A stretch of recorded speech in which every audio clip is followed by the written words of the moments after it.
Okay, well, welcome back everybody to the next session in our research workshop. Very glad that you're all here and have joined us. I would like to extend my thanks to Samuel and Giovanni who have organized this, to Ollie for working his way through and chairing us through the overall sessions, and also to my colleague Mario Quagliarello, who actually founded the research workshop all those years ago in 2012. Now he continues to serve as an inspiration to everybody involved in this. We have a lot to get through, so this is going to be challenging. We're going to try and look at fintech and credit markets in the next hour, and we've got two amazing papers. One on the geography of mortgage lending in times of fintech, and Christoph Basten is here, and I see Christoph there ready to present. And Inês Drumond, my friend and colleague from the Banco de Portugal, will then be a discussant. And after that, we're going to look at the role of fintech in small business lending, looking specifically at France. And Paul Beaumont from McGill University is here, and Andres Alonso from Banco de España will be the discussant. So we're going to jump right in just 1 second. I see Christoph is raring to go, so that's wonderful. I will be quite tight on times, colleagues, so I'm sorry about that. Probably 13 to 15 minutes for each of the presenters, and a miserly 8 minutes for each of the discussants. But before that, Samuel and Giovanni, I think we're going to have a little poll. We looked at the topics here, and this idea of sort of the geography of mortgage lending, and also how fintechs engage with banks in small business lending. Are they complements or substitutes? We thought we'd ask a question on financial inclusion. So really quick, we're going to be just in a minute, and I think, please somebody tell me that you're definitely ready to get the poll up and running, because everybody can vote in this. And our question on financial inclusion will be, will fintech in retail lending, and by the way, we're quite sort of open-minded on what retail lending means, because it means people and also small businesses, perhaps, will fintech in retail lending enhance financial inclusion, or maybe will it make it worse? So if you think it will make it better, it will improve financial inclusion, the answer is A. If you're not sure, then the answer is B, and if you think not, then the answer is C. We've allowed an overly generous 2 minutes for you to answer. So can we please have your answers now? I just voted, so I hope that you are all voting too. Okay, I'm hoping that the time is coming up now. Please make your final votes, and then we're going to jump straight in. And Samuel or Giuseppe or Giovanni, are we going to give the results now or at the end of the session? Well, we can give it now. Okay, that'll be great if we can be really fast, and then we can hand over to Christoph, because I don't want to take this time. Okay. Okay, so of respondents, I think the majority, even if you take into account maybes and no's, very much think that it will enhance financial inclusion, as in it will make financial inclusion better. So that's interesting. But Christoph, maybe I could quickly hand over to you then for your presentation. I know you've got some really exciting slides to share with us to talk about the geography of mortgage lending in times of fintech, and how the propensity and price changes when an online platform allows a bank to make mortgage offers across the country. So over to you. And you'll forgive me in advance, I will give you a nudge as we get close to the time, Christoph.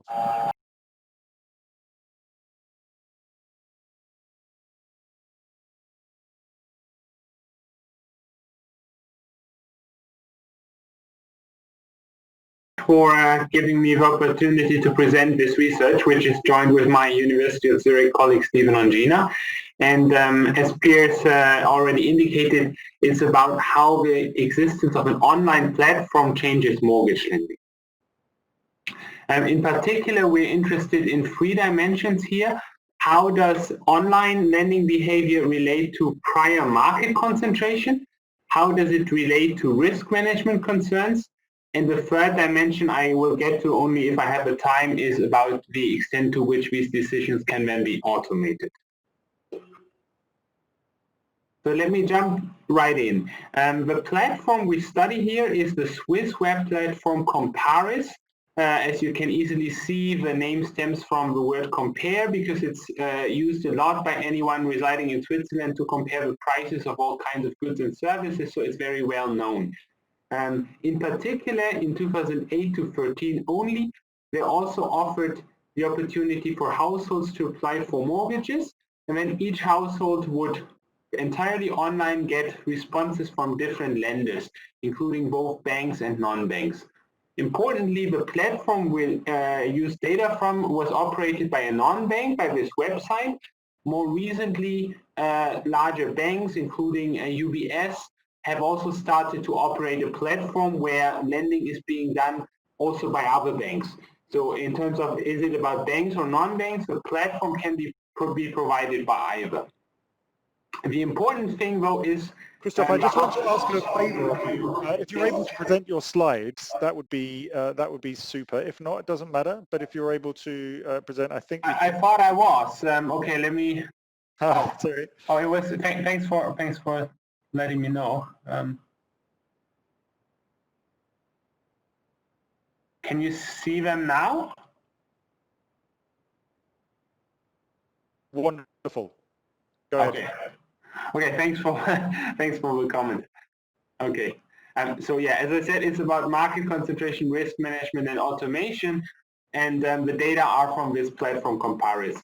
The households would apply specifying pretty much the same details you would apply when going to a branch, your household finances such as income, wealth, etc., where, how old, how expensive, how large is the object you want to buy, what amount do you want the bank or the non-bank to finance, how long do you want to fix the interest rate.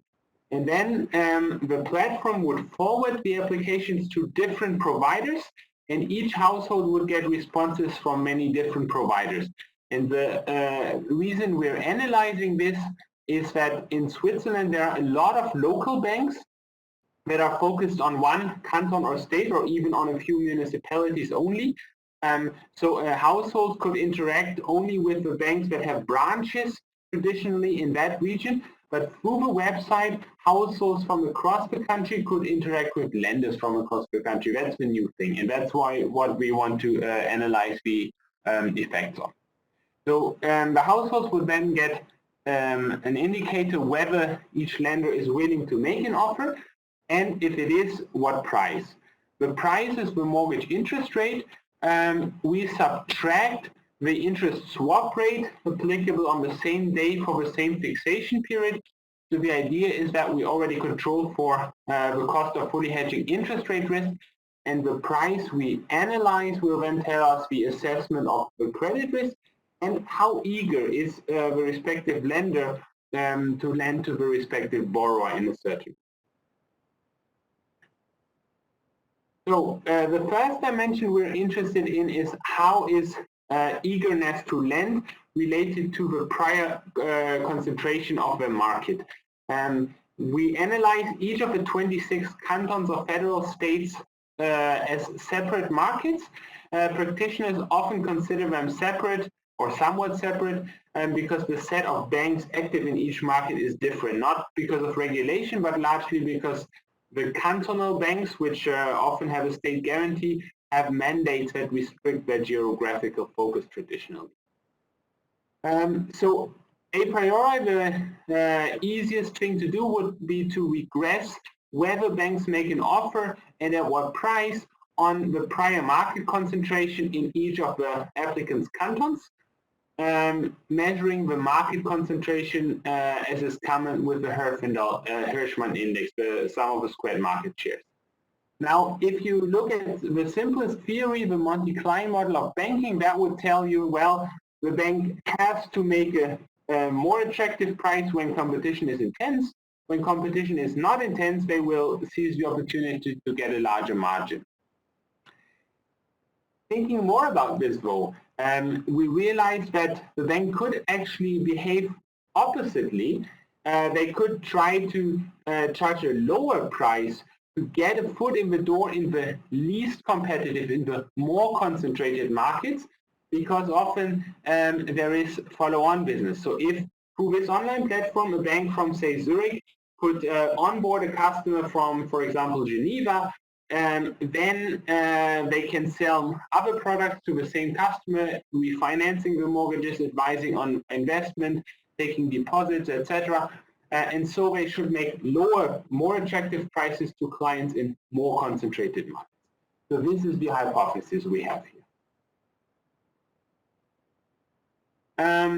So the easiest thing empirically would be, as I said, to regress offer behavior and pricing on the prior market concentration. The problem with this is that how attractive each of the regions is for each of the lenders is likely to depend also on factors that are unobservable to us as researchers. So it could be that certain cantons, in particular the rural ones who tend to be more concentrated and have fewer providers, they could be unattractive to get into for the banks from the cities, and that could influence their prior concentration, and it could also influence current offer behavior. So we need a sort of quasi-experimental variation in how concentrated each of the 26 markets is to start with. How do we get this? We exploit the fact that the big globally systemically important universal banks, UBS and Credit Suisse, suffered huge losses in the US subprime crisis. Following that, UBS even needed to be bailed out by the government. After these losses, both the big two banks also lost many deposits because domestic households stopped trusting them. As a result, they grew their deposit, their mortgage lending only half as fast since the crisis as the market overall. So the market overall in the past 2 years has been growing at about 5% per year. UBS and Credit Suisse mortgage portfolio has been growing at 2 to 3%. So the fact that the big two, who used to be present everywhere, had to cut their lending, opened up opportunities for others, and that reduced prior market concentration. It reduced prior market concentration in particular in those cantons where these big two had prior market shares to start with. So we exploited the variation in how this shock to UBS and Credit Suisse affected each of the 26 cantons through a sort of Bartik or shift care instrument. Here is in essence what we find. So I said we are interested in two outcomes, offer and pricing. Offer is binary, so we use probit or logit regressions. Pricing is continuous. I always show you the first two columns where we control for all bank and household characteristics. In particular, notice that this includes all household characteristics that the bank observes. There's no soft information. For robustness, we then replace in column 3 and 4 the bank characteristics with bank fixed effects, and ultimately we also replace household characteristics such as the loan to value or loan to income ratio with household type fixed effects.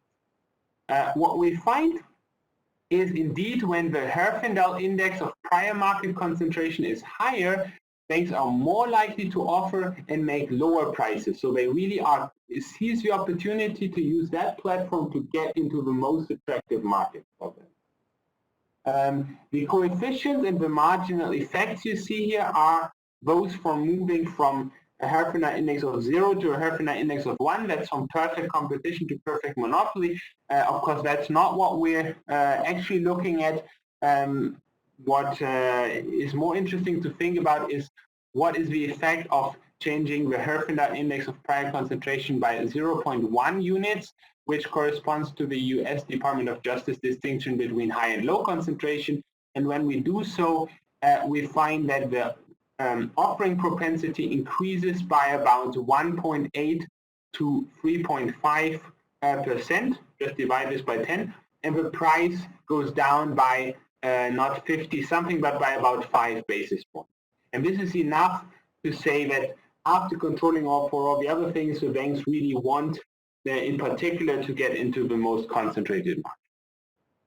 So this is one answer to the question of financial inclusion, because those who benefit most are the clients residing in the more rural markets with so far less attractive offers. Then let me get into the second dimension, risk management. So once a bank can lend to cantons it couldn't lend to before because it didn't have branches there, it can either seize the opportunity to diversify its portfolio regionally, or it can say, well, it's better to stick to one region because there I'm better at screening, at evaluating the credit risk. I'm also better at internalizing potential liquidation externalities. So when in the next crisis I have to liquidate collateral, I can take account how much that affects the prices of all the other collateral. We think a priori the first response, the more diversification, is more relevant here because we're talking about a fairly standardized market where the quality of the hard data is very good, and in any case Swiss banks for that kind of market tend to use the same hedonic model for the entire country, regardless of whether we talk about online or offline lending. So they put in the age, the size, etc. into the computer, and they get a prediction of the value of the collateral along with some certainty of how precisely this could be estimated. And so in this context, we expect that they will offer more often and at lower prices when conceptually the probability of default or the loss given default is less correlated in the other canton of the applicant with those in the bank's own canton. Now, we don't have a crisis data, so we don't observe actual PDs or LGDs, so we use proxies. We proxy the probability of default with unemployment rates, because that's the biggest systemic driver of having to default, apart from interest rates, which are the same across the country. And we proxy LGDs with house price changes year on year. You might think such a small country, the correlation will be close to 1 everywhere anyway. It's not, because it is a small country, but the economic specialization is very different. For example, Geneva, Zurich have a lot of financial sector. Basel has all the pharma sector. St. Moritz has the tourism, etc. So the economic specialization is different. Also, net migration is very different, in particular because of different languages. So Zurich and Basel would receive more immigrants when growth in Germany is low, Geneva when growth in France is low, etc. So when we analyze to what extent will offer propensity and pricing depend on how highly these risk-relevant characteristics are correlated in the applicants and the lenders canton.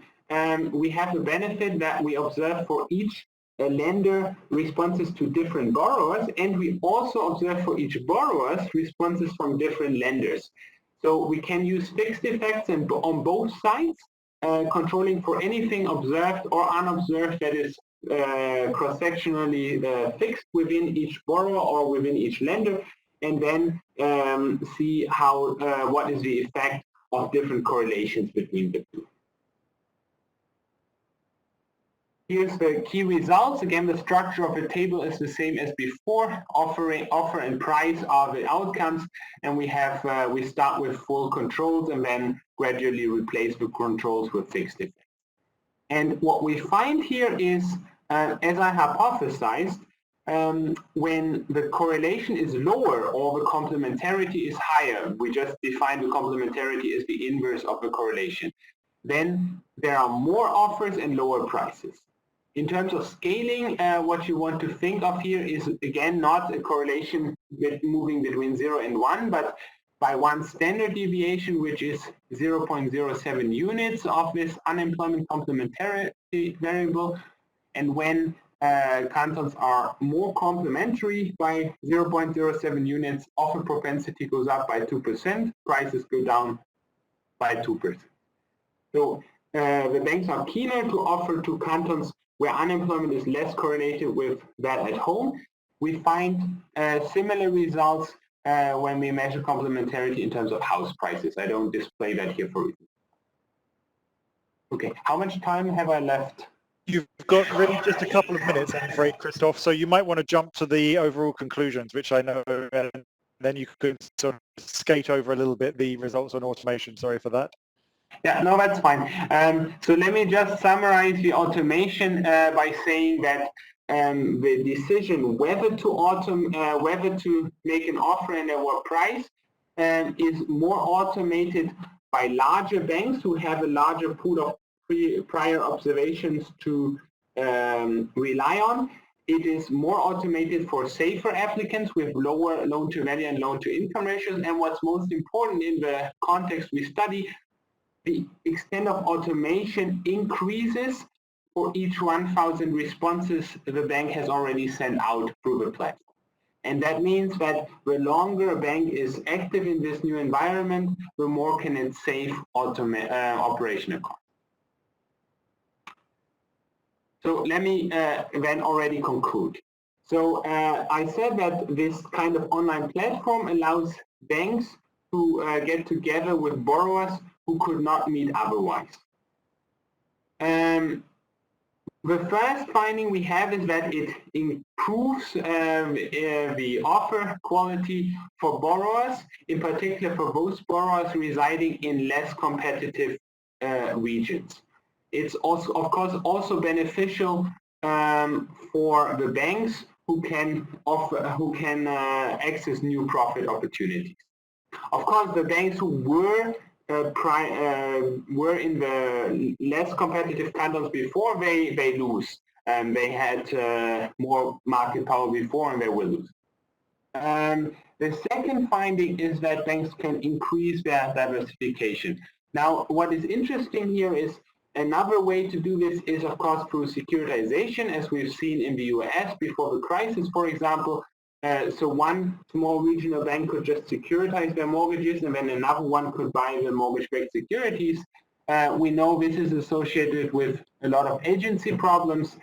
There could also be large bank holding companies owning small banks in different regions, also associated with agency problems. Is the way of diversifying through the web better? It depends on the context.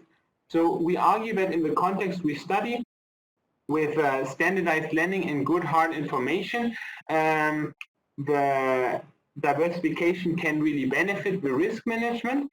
We also have to caution, though, that as soon as soft information is more important, when you don't have good enough hard information, of course there is also the risk that going to new regions through the web can reduce the screening quality. Likewise, in the context we study, it is plausible that automating more does not come at the cost of making less good decisions. But again, this depends on the quality of the hard information banks have. That brings me to the end, and thank you for your attention, and I'm looking forward to any questions. Also, if you have questions and you don't have time to ask them now, feel free to email me later. That's wonderful. Thank you, Christoph, for putting a lot of information in a very short time, very, very concisely and clearly. Highly appreciated. I see some of the questions are coming in now. We're first going to hear Inês, who's got 8 to 10 minutes to make some discussion points, and then we'll turn to the questions in the chat. So Claire, I've seen that question. That's great. But Inês, over to you, please. Okay, thank you very much. Piers, can you hear me well? Very loud and clear. Yeah, great. And can you see the presentation as well? Yeah, everything's working perfectly, so press on. Okay, thanks a lot. And thanks a lot for having invited me for such interesting conference and to discuss such an interesting paper. I think that it's really an important contribution to this literature on fintech and the role of fintech on financial intermediation. So just to summarize very briefly, and this is not working out, wait. Okay. Just to summarize very briefly the main ideas of the paper. So basically the paper focuses on mortgage lending and the role of these kind of platforms to which several banks may have access to get, to offer loans to customers that are overall in all country, across the country. And I think that one of the main most interesting features of the paper is the database that it's used, because it's a very rich one. Because it allows not only to have information about how one bank responds to different customers, but as well as how the same customers receives responses from different banks. So this is a very rich database, in fact, and allows, I think, to address other issues in addition to those that are being addressed in the paper, notably those that are based on a distinguished supply from demand effects. Very, very, very good. And as mentioned by Christoph, it takes into account the evidence of 2 major banks that actually are not part of this platform, to identify this potential causal effect between market concentration and banks' responses. So in terms of the main hypothesis being assessed and the main results, so Christoph has already explained this hypothesis very well. Related to the first one, the local market concentration, I would say that the most intuitive one would be the first one. So basically that banks would be less likely to offer higher prices the more concentrated the market is. But actually the paper finds or is more aligned with the alternative one. So basically due to these switching costs and to these future business perspectives, banks are actually more likely to offer lower prices the more concentrated the market is. In terms of the risk management, paper focused mainly on allocating loans across country, and actually it finds that banks are more likely to offer lower prices when unemployment rates as a proxy for PD on house prices as a proxy for LGD show lower correlation between the applicants and the bank's content. Here I think that actually the results are more robust when it comes to the unemployment rate, and not that much when house prices are considered. In terms of automation, again, as mentioned before, more discretion is expected for responses to riskier applicants from smaller and less mortgage-focused banks, and submitted when banks have less web experience. So basically, the paper is also aligned with this hypothesis. So in terms of the main questions and comments on the paper, I think that the first two actually have been, to some extent, addressed by Christoph in the end of his presentation, because the authors mentioned that in a paper that the importance and the relevance of soft information in this bank-customer relationship. And my first question was precisely related to that. So what conclusions could be drawn from this paper on this important issue? And if in fact the good quality of hard data substitute or replace the importance of this kind of soft information coming from instance from the evolution of deposit accounts in this bank-customer relationship. And pretty much related to that in the second point, but in a more forward-looking perspective, I don't know if you have already some evidence that could help assessing this issue, but it would be also interesting to know your views about the impact that the use of these online platforms could have actually on banks' capacity to monitor the loan and clients' ability to repay the debt. I think that at some point you mentioned in the paper that the period analyzes few defaults, so you don't have much data, I guess, about the defaults, but if you don't, I think in the future it would be very interesting to see this and to actually to link this point with one of the last statements of the paper, that actually it shows the improvement that this kind of platforms could have for financial stability. I think that it would be interesting to have information about this in order to have a more robust conclusion about financial stability. The third point is related with the three hypotheses being assessed. So basically the three hypotheses are being assessed against this background of these online credit platforms where several banks have access to. My question is that actually these hypotheses could also be tested for or assessed in situations where actually banks offer loans across the country but based on their branches or their own platform. And my question is if in these situations actually the conclusions that you draw actually still hold or would be different. Of course that the database will be different as well. We will not have information, for instance, on different banks' responses to only one client. That's true. Moving on empirical strategy. Here, two very short questions. On the borrower characteristics, my question would be if you have taken into account, in addition to the information that you mentioned in the paper, the overall amount of debt of households, and if that household has overdue credit in the bank or in any other bank, because this is the kind of information that the banks look at when granting loans to borrowers.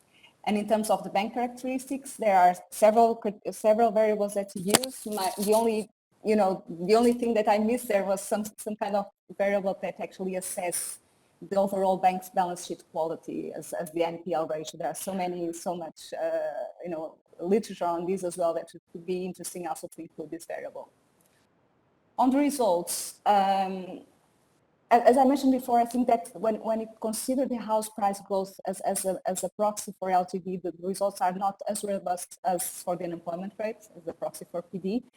I don't know if this is consistent with the other studies or the results of other studies that focus on this issue, but without, considering these kind of online platforms. And if you have considered, or if there are any other LGD or proxies for LGDs that could be considered, for instance, in studies that compare different countries, one proxy that sometimes is used is the efficiency of the judicial system. Probably this will not be applicable in one country. I'm not talking here about the legal system, but the court efficiency. I don't know if this could be used or not. And finally, the last point of this slide I've already addressed is the financial stability issue. So on the first one, my final question is on table 3. So basically the table that presents results about the alternative for hypothesis 1. So basically the one that considers that due to business perspectives, actually the banks could offer more at a lower interest rates to more concentrated markets. And here, my question is it was not clear for me, fully clear for me, the variables that you use to assess this hypothesis, and to what extent actually the variables that are in the first bullet point could actually be, the interaction between these variables and other factors such as LTV and LTI could be taken into account or should be taken into account, as well as the interaction between the FA index and the LTV. So basically, this is it. The last point was on financial stability that I have already addressed. Thank you very much. And again, congratulations for the paper. Thank you very much indeed, Inês. You've covered a lot of ground in a very, very short time. Highly appreciated. I mean, I'm counting about 6 questions from you, and we're having some questions in the chat. And Samuel has told me I'm already running out of time a little bit. So, Christoph, can I be completely unfair to you and load you up with questions? So, you've got from Inês, you've got questions about the relevance of soft information. You've got a question about the impact of the platform on loan monitoring. You've got a question about what would be the alternatives if the bank used its own platform, and you've got questions about borrower and bank characteristics, as well as the robustness of the results in relation to the LGD proxies and whether there could be other proxies. And at the same time, Christoph, you have a question from Claire Océan Chevalier, who asks a specific question on slide 10 about the higher the LTV, the higher the prices, and if she understands that correctly. You've also got a question from Angel Estrada from Banco de España asking about the characteristics of the borrowers participating in the platform and whether they are different or similar to the usual clients of the banks. And then finally, Mahmoud asks a little bit of a question about whether the expansion of banks in other regions led to more correlation between banks, making the system a whole lot less robust to face shock. So is there a potential financial stability weakness? Feel free to answer as many or as few of those as you can, because we have a short period of time. Those are the questions on the table, and I'd really like to thank Inês and also the questioners in the table. So Christoph, I give you 3 or 4 minutes to answer those, and then we'll come to the next presentation. I saw Paul is already raring to go. So let's give you a platform now. Thanks so much, Inês, for the discussion, and to all others for the good questions. So we are controlling for household debt. We are on the bank side, we are controlling for risk weighted over total assets, so the average risk weight or risk density. It's a good point. We could also see whether we have non-performing loans or some other bank characteristics. Looking at past due loans as the outcome, the problem with this is that since 2013, the interest rates have been low and there really haven't been noteworthy defaults. So the best we can look at is the risk characteristics, loan to value, loan to income ratio. But I totally agree, if and when we have a crisis, it will be interesting to see which loans perform better and worse. Could banks use their own platforms? I think one of the problems is getting access to customers, being known. Also for customers, even if they get the idea of searching the platforms of banks from other regions, maybe it's not as directly comparable. Here they submit the same information to all the banks, the same, and all banks make the same binding offers. So it's easier to compare. Finally, Inês, you asked why do we interact the response to the Herfiner index to prime market concentration with customer age, whether it's a new financing or a refinancing, and the amount. I didn't show that table for reasons of time. The reason why we interact is that we want to capture how attractive is someone as a new customer. And the idea was that someone who is young will have more years of business, may not already be a loyal customer for wealth advisement, etc. with other banks, so that customer may be more attractive. And the results we find will be consistent with trying to onboard, in particular, those customers who are most promising in terms of future business. Why are the results more important for unemployment than for rates than for house price growth? I agree they are. One possible reason I was thinking of is that default or non-default, of course, is the first safety net. Using the collateral and having a low LGD is the second safety net. So I could explain that maybe banks care more about the PD and only then about the LGD, but I'm happy for more insights about that. Legal system is the same, yeah. Maybe there are differences across the language regions. I'll look into this. It's a good suggestion. Finally, I have 3 or 4 questions from the audience. Indeed, prices are higher for higher loan-to-value or loan-to-income ratio, so that I think that's straightforward pricing of more credit risk. The maturity is fully controlled for because we do not use the mortgage rates, but we use the spread between rate and the interest swap rate for the same fixation period. Therefore, we do control for the fact that, of course, with an upward sloping yield curve, rates are on average higher for, say, a 10-year mortgage than a 1-year mortgage. The data are representative as far as we can tell. All the like LTV, region, age, etc. The kind of clients who go through the website is not significantly different from those in the market overall. What else? That's all I've noted. I hope I didn't miss too much, but that's great. You've done a great job, Christoph, in responding to a wide range of questions. There are a couple of others, so feel free to have a look at the chat, and you can write in some comments in the chat if you like. I see that Rimayadi, who is well known to us in the EBA, she's as chair of the BSG, has asked a question which you might want to reflect on about whether you tested for banks' initial technological capacity. But I'm afraid I do have to finish the session now. Paul is on the line.